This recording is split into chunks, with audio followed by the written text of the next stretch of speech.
Eastern public school एक ऐसा school जो कलेक्टर के आदेश की भी धज्जियां उड़ाता नजर आ रहा था। उसका कहना यह है कि हम किसी से नहीं डरते, आप जिस लेवल पे हमसे बात करने आओगे हम उस लेवल पे आपसे बात करेंगे। तो उन्हें डर नाम की कोई चीज़ नहीं है। फराज अहमद हैं और उसकी कोऑर्डिनेटर उनकी ही वाइफ हैं शाजिया अकीब। इनके ऊपर भी सख्त से सख्त कार्रवाई की जाए, क्योंकि ये लोग जो है मोनोपोली चला रहे हैं, डिक्टेटरशिप कर रहे हैं। तब होगी उसका तो लॉस हो रहा है ना। अब आपकी कार्यवाही 1 महीने चलेगी तो 1 महीने तक बच्चा स्कूल ना जाए, एक महीने तक बच्चा पढ़ाई ना करे। इससे मुझे बहुत असंतुष्टि हुई। मेरे पास में मंगलवार को वहाँ का प्रिंसिपल के द्वारा जांच प्रतिवेदन प्राप्त हुआ है। उस जांच प्रतिवेदन के आधार पर हम रिपोर्ट बना करके वरिष्ठ कार्यालय को कार्रवाई हेतु प्रेषित कर रहे हैं। नमस्कार, आप देख रहे हैं बतंगड़। मैं हूं आपके साथ अमन श्रीवास्तव। राजधानी भोपाल के अप्रैल के महीने में जब भोपाल कलेक्टर द्वारा गर्मी की छुट्टी को लेकर एक आवेदन आता है, लेकिन अब्बास नगर में स्थित ईस्टर्न पब्लिक स्कूल एक ऐसा स्कूल जो कलेक्टर के आदेश की भी धज्जियां उड़ाता नजर आ रहा था। तमाम मीडियाओं पर खबर चली कि ईस्टर्न पब्लिक स्कूल, जो कि भोपाल कलेक्टर ने आदेश दिया था 45 डिग्री सेल्सियस तापमान होने के बाद, जब भोपाल कलेक्टर का आदेश आया कि 5th क्लास से नीचे के जितने भी बच्चों की क्लास है उनको छुट्टी, और 5वीं से लेकर 12वीं क्लास के जो बच्चे हैं उनका टाइम बदल दिया गया। लेकिन ईस्टर्न पब्लिक स्कूल जो आदेश की धज्जियां उड़ाई जिसने, वो छुट्टी के बावजूद भी स्कूल निरंतर लगाता रहा। और जब अभिभावक जो बच्चों के पेरेंट्स हैं वो उन्होंने आवाज़ उठाई इसके खिलाफ कि कैसे आप स्कूल लगा रहे हैं, तो जिन पेरेंट्सों ने आवाज़ उठाई उनके बच्चों को जो है टीसी देकर जो है बाहर कर दिया स्कूल से। निरंतर ये मामला राजधानी भोपाल में गरमाता जा रहा है। इसमें एबीवीपी प्रदर्शन भी कर चुकी है। निरंतर जो है जिला शिक्षा अधिकारी को नोटिस भी यहाँ पर आए हैं, और यहाँ पर बातचीत भी हुई है। कई बार जो है अभिभावक यहाँ पर आ चुके हैं। जन सुनवाई में भी जो है कलेक्टर की जन सुनवाई में भी ये चीज़ों पर बात हुई, लेकिन अभी तक लगभग अप्रैल से लेकर आज तक इस पर कोई भी बड़ा एक्शन नहीं हुआ है। देखिए, ईस्टर्न पब्लिक स्कूल के जो तमाम विद्यार्थी पढ़ रहे हैं उनके जो है अभिभावक मेरे साथ मौजूद हैं, पेरेंट्स हैं। क्या नाम है? मेरा नाम अमजद खान है। जो स्कूल का मामला सामने आया है अभी, क्या कुछ चीज़ों की दिक्कतें सामने आ रही हैं? आप निरंतर क्योंकि परेशान हो रहे हैं?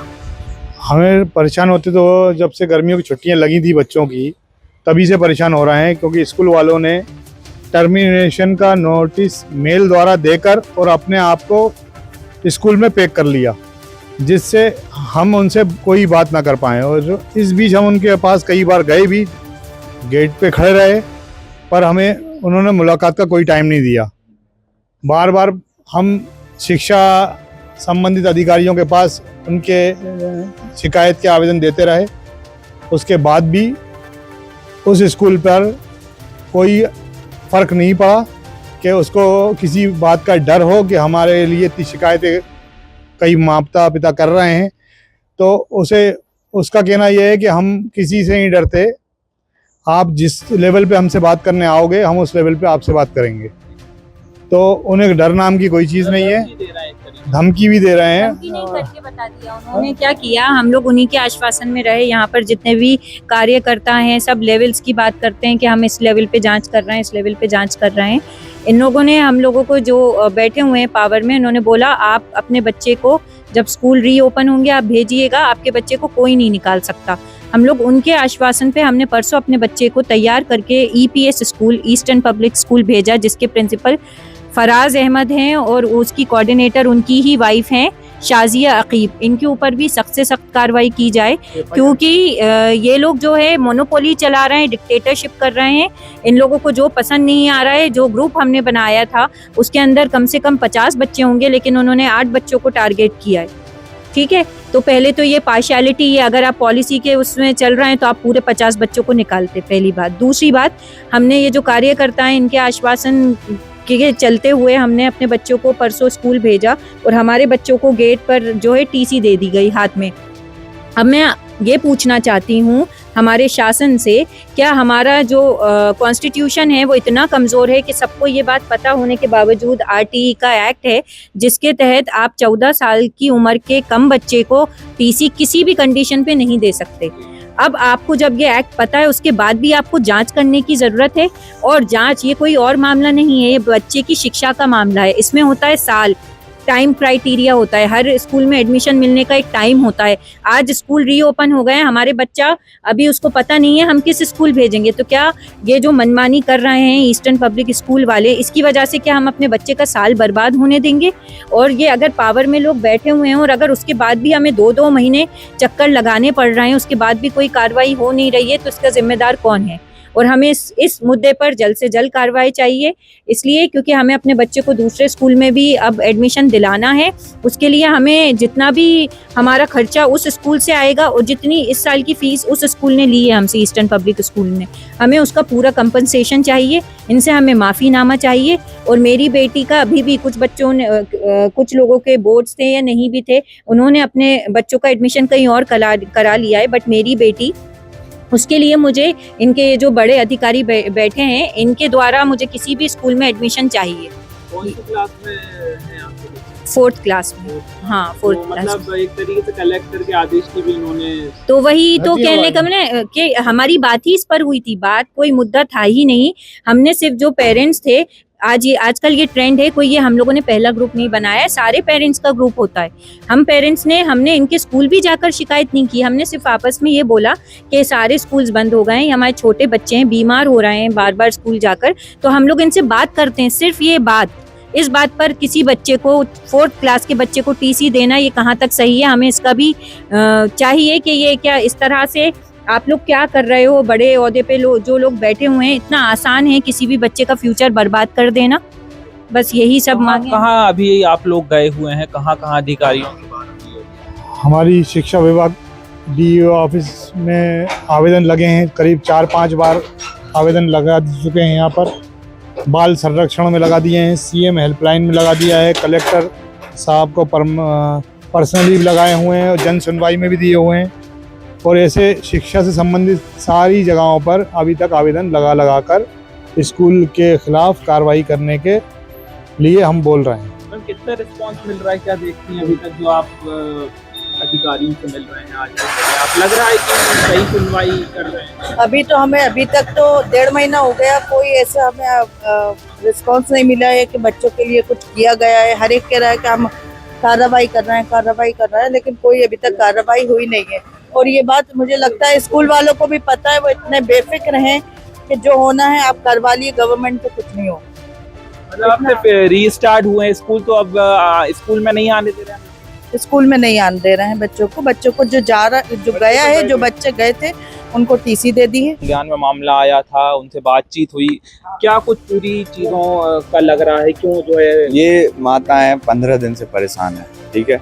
जब बरकतुल्लाह का नाम चेंज हो रहा था तो लोगों को इतनी तिलमिलाहट हुई थी, सब लोग सड़कों पे आ गए थे। लेकिन आज जो बहनें परेशान हैं, उनके बच्चों के लिए परेशान है। उन बच्चों की शिक्षा ज़्यादा महत्वपूर्ण है, ना कि नाम चेंज करना। मेरा ये मानना है कि अगर हम शिक्षा व्यवस्था के लिए नहीं कर सकते ना, बच्चों के लिए नहीं कर सकते, तो ऐसे आंदोलन बेकार हैं। और यहाँ 15 दिन से परेशान है, और कल ही मुझे मेल मिला और आज ही मैंने इनको यहाँ बुला लिया कि आप यहाँ आइए। फिर हमने जिला शिक्षा अधिकारी जी से बात करी और उन्हें बताया। तो जिला शिक्षा अधिकारी जी कर क्या रहे हैं? 15 दिन से बच्चों की शिक्षा गड़बड़ हो रही है, बच्चे पढ़ नहीं पा रहे हैं। एक एक दिन महत्वपूर्ण है स्टूडेंट्स के लिए, और उनके पेरेंट्स तो वैसे ही चिंता में हैं। या तो शिक्षा अधिकारी जी काम करें या तो इस्तीफा दे दें।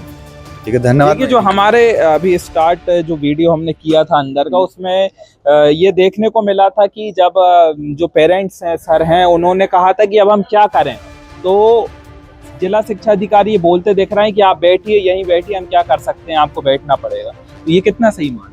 मैं इसको बिल्कुल सही नहीं मानता हूँ, क्योंकि आपकी तो जॉब लगी हुई है, आपको पेमेंट मिल रही है, लेकिन वो बच्चों को देखो, उनका एक एक दिन बहुत महत्वपूर्ण है। एक दिन में वो क्या सीखेगा, कितनी पर्सनालिटी डेवलप होगी, उसका तो लॉस हो रहा है ना। अब आपकी कार्यवाही 1 महीने चलेगी, तो 1 महीने तक बच्चा स्कूल ना जाए, 1 महीने तक बच्चा पढ़ाई ना करे, इससे मुझे बहुत असंतुष्टि हुई। क्या करते हैं सर आप? मैं प्राइवेट जॉब में हूँ। प्राइवेट जॉब में हैं आप, लेकिन अब ऐसी स्थिति में आप जो है जॉब भी नहीं जा पा रहे हैं, काफी समस्या है। और वहीं अधिकारी ये कह रहे हैं कि आप बैठिए, हम क्या कर सकते हैं। तो ये इस अधिकारी तरीके का कितना सही अधिकारी तो हमें शुरू से ही बैठने का कह रहे हैं कि आप अभी हमारी कार्रवाई का इंतज़ार करिए। इंतज़ार करते करते 2 महीने की बच्चों की गर्मियों की छुट्टियां ख़त्म हो गई, पर इनका इंतज़ार ख़त्म नहीं हुआ।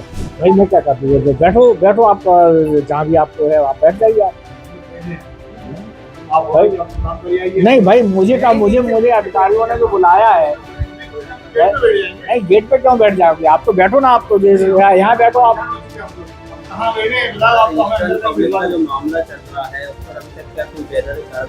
नहीं, अभी कोई वैधानिक कार्रवाई नहीं हुई है। मेरे पास में मंगलवार को वहाँ का प्रिंसिपल के द्वारा जांच प्रतिवेदन प्राप्त हुआ है।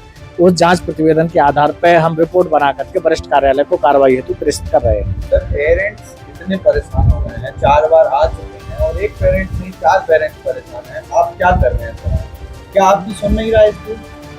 नहीं, देखिए क्या है कि स्कूल क्यों नहीं सुनेगा, उसे यदि मध्य प्रदेश में अपना विद्यालय यदि चलाना है तो मध्य प्रदेश के नियमों का पालन करना पड़ेगा, ठीक है ना। आप मेरे पास में मंगलवार को यानी परसों के दिन मुझे रिपोर्ट प्राप्त हुई है शाम को।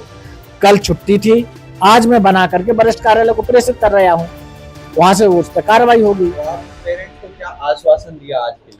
भाई मैं तो ये कह रहा हूँ, मैं कार्रवाई के लिए मैं वरिष्ठ कार्यालय को पत्र लिखा है मैंने। कब तक ये मामला खत्म हो जाएगा? कब तक आप भाई जब वरिष्ठ कार्यालय को निर्णय लेना है, यदि वो आज चाहे तो आज करें, कल करें, दे जो भी है कार्रवाई। सर जब तक ये प्रोसेसिंग चलती रहेगी, जब तक बच्चे पढ़ाई नहीं करें, क्या करें, बच्चे घर पे बैठे, जब तक कैसे शिक्षा मिलेगी? कैसे शिक्षा मिलेगी? अभी उनका तो तो फंसे शोषण हो हो रहा है ना सर। आपके और सिस्टम के बीच में अगर कॉन्फ्लिक्ट हो रहे हैं, उसकी वजह से तो एक स्टूडेंट की मानसिक हालत और उनकी पढ़ाई और उनकी शिक्षा गड़बड़ हो रही है, वो उससे वंचित रह रहे हैं। इस पे आपका क्या कहना है? नहीं, देखिए क्या है कि जब भी जैसे कोई भी जांच यदि होती है, एक पक्षी नहीं होती, जैसे आपका भी सुना जाता है, सामने वाला का भी सुना जाता है, उसके आधार पर जो रिपोर्ट हमारे पास से प्राप्त हुई है। कितने दिन पहले आए थे आप? मैं तो अभी 1 महीने से आ रहा हूँ यहाँ पे। 1 महीना हो गया है, आज तक कोई कार्रवाई नहीं। डीओ साहब से 5 बार मुलाकात हो चुकी मेरी, 5 बार मुलाकात हो चुकी। साहब ने मुझसे ये बोला कि आपके बच्चे को नहीं निकाला जाएगा, हम उसकी गारंटी ले रहे हैं, आप उनको स्कूल जैसे 2 से 3 बार भी बहुत होता है। हाँ तो भाई तो मैंने जो समिति गठित की है जांच के लिए, जो मेरे पास रिपोर्ट आई तभी तो मैं कार्रवाई करूंगा। अब वहां से मेरे पास में मंगलवार को रिपोर्ट आई है, आज मैं गुरुवार को मैं RTE के तहत किसी 14 साल की उम्र के कम बच्चे को आप निकाल ही नहीं सकते, कोई कितने भी आपको वो दे दे। उसके बाद भी अगर आपको ये बात पता चल गई कि TC दे दी, जब भी आप जांच ही करोगे, आप उनसे ये नहीं कह सकते EPS वालों से कि ये एक्ट के खिलाफ है। तो ये कब कहेंगे सर हमारे बच्चे को? परेशान हो रहे हैं। आपके सामने ही मैंने उसे 2 बार फोन लगाए हैं, लेकिन फोन उसके नहीं उठ रहे हैं। नहीं सुन रहा सर, तो आपको तार लेके पहुंच जाना चाहिए सीधे स्कूल में लगाने के लिए। जब आपकी फोन नहीं उठा रहा तो हम लोगों का क्या हल करता होगा? आप ही संचालित कर रहे हो सर, आपके ऊपर तो कोई नहीं। ये सबके कंट्रोलिंग तो नहीं चल रहा है क्या? आप नहीं संविधान कैसे, नहीं संविधान अलग थोड़ी चल सकता है। वही तो मैं बोल रहा हूँ ना सर, फिर ऐसे कैसे सब वंचित रह रहे हैं स्टूडेंट? आपके ऊपर पूरा अधिकार है, आप पूरा कानूनी कार्रवाई कर सकते हैं। बिल्कुल आपका फोन नहीं उठा रहा है वहाँ पे, तो हम लोगों का क्या हाल कर रहे होंगे?